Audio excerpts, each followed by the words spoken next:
Guys, आप सबका बहुत बहुत स्वागत है अपने यूट्यूब चैनल एबीसी ज्ञान पर।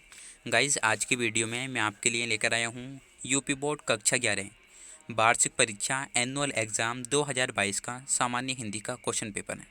तो चलिएगा वीडियो स्टार्ट करते हैं।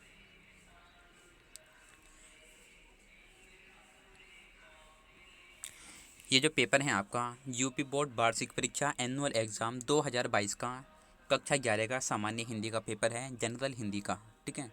और पेपर का टाइम है 3 घंटा। पेपर का पूर्णांक है 100 नंबर। मुरादाबाद जिले के डिलारी क्षेत्र के सर्वोदय इंटर कॉलेज का पेपर है ये। और ये है आपका पहला क्वेश्चन, भाषा योग वशिष्ठ के रचनाकार कौन हैं। ठीक है। भाषा योग वशिष्ठ के रचनाकार कौन हैं। तो इसका राइट आंसर है राम प्रसाद निरंजनी। ठीक है, राम प्रसाद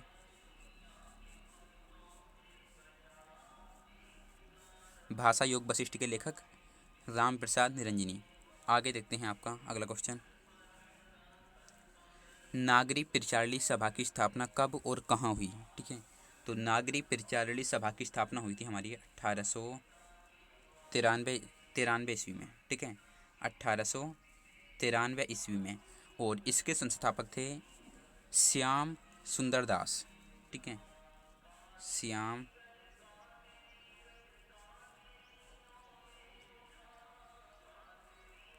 श्याम सुंदर दास इसके रचनाकार थे नागरी प्रचारणी सभा के।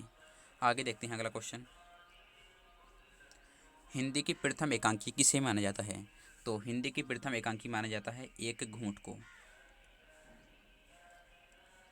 एक घूंट एक घूंट के रचनाकार हैं जयशंकर प्रसाद।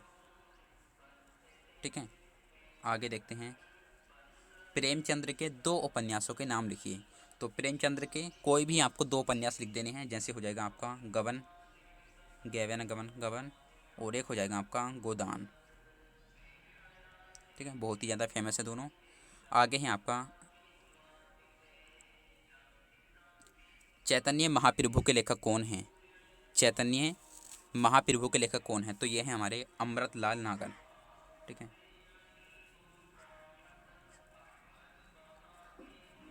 अमृतलाल नागर। उसके बाद है आपका दो का क्या है, रासो ग्रंथों में किन दो भाषाओं का यूज किया गया है। तो यहाँ पे किया गया है डिंगल और पिंगल का। निर्गुण भक्ति की दो शाखाओं के नाम लिखिए। ठीक है। तो निगुण भक्ति शाखा की दो शाखाएं हो जाएंगी हमारी, एक तो हो जाएगी हमारी ज्ञानाश्री। ठीक है, ज्ञानाश्री, और एक हो जाएगी हमारी प्रेमाश्री। ठीक है। आगे है आपका, रीतिकाल की दो विशेषताओं के नाम लिखिए। ठीक है। तो यहाँ पर हो जाएगा श्रृंगार रस की प्रमुखता और आश्रयदाताओं की प्रशंसा। ठीक है, रीतिकाल की दो विशेषताएं हो जाएंगी। द्विवेदी युग के दो महाकाव्यों के नाम लिखिए। तो द्विवेदी युग के दो महाकाव्य हो जाएंगे कुछ इस टाइप से। एक तो हो जाएगा आपका प्रिय प्रवास, प्रिय प्रवास।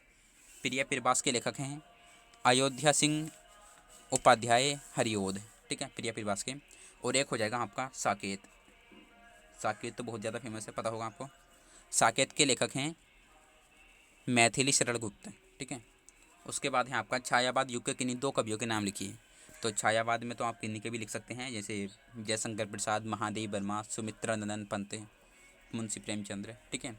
उसके बाद है आपका तीसरा क्वेश्चन, निम्नलिखित अवतरण को पढ़कर उन पर आधारित प्रश्नों का उत्तर दीजिए। ये आपको पढ़ना है। गद्यांश, गेहूं की दुनिया खत्म होने जा रही है, वह स्थल दुनिया जो आर्थिक और राजनीतिक रूप से हम सब पर छाई है, जो आर्थिक रूप से रक्त पीती रही है, राजनीतिक रूप में रक्त की धारा बहती रही है, वह दुनिया आने वाली है जिसे हम गुलाब की दुनिया कहेंगे।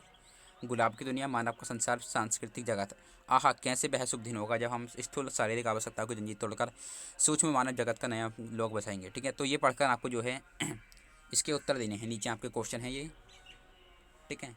प्रस्तुत गद्यांश के माध्यम से लेखक क्या स्पष्ट करना चाहता है। लेखक आने वाले समय की भविष्यवाणी करता हुआ क्या कहता है। लेखक को किसका विश्वास है, स्पष्ट कीजिए। लेखक नवीन संस्कार की कल्पना करता हुआ क्या कहता है। प्रस्तुत गद्यांश की शैली पर प्रकाश डालिए। तो ये आपको आंसर करनी है। ठीक है। उसके बाद है आपका चौथा क्वेश्चन, निम्नलिखित अवतरण को पढ़कर उन पर आधारित प्रश्नों का उत्तर दीजिए। ये आपको अवतरण पढ़ना है और उसके बाद में नीचे कुछ क्वेश्चन है, इसके आपको आंसर करने हैं। ठीक है गाइस, यहाँ है आपका पांचवा क्वेश्चन। पांचवा क्वेश्चन है आपका, निम्नलिखित लेखकों में से किसी एक लेखक का जीवन परिचय देते हुए उनकी रचनाओं पर प्रकाश डालिए। आगे देखते हैं, आगे है आपका सेकंड पेज। ठीक है, यहाँ से है आपका छठा क्वेश्चन, निम्नलिखित कवियों में से किसी एक कवि का जीवन परिचय देते हुए उसकी कृतियों पर प्रकाश डालिए। तुलसीदास, जगन्नाथ, रत्नाकर, महाकवि भूषण। उसके बाद है आपका समय कहानी का सारांश लिखिए, प्रायश्चित कहानी के उद्देश्य का उल्लेख कीजिए और इसका आपको हिंदी में अनुवाद करना है संस्कृत का। ठीक है, और यहाँ पे है आपका निम्नलिखित मुहावरों और लोकोक्तियों में से किन्हीं दो का अर्थ लिखो। ठीक है, निम्नलिखित शब्दों में से किसी एक शब्द के दो अर्थ लिखो। तो इस टाइप से जो है आपके क्वेश्चन है गाइस ये, और यहाँ पे आके जो है आपका पेपर फिनिश हो जाता है। तो आप लोग देख सकते हैं इसे।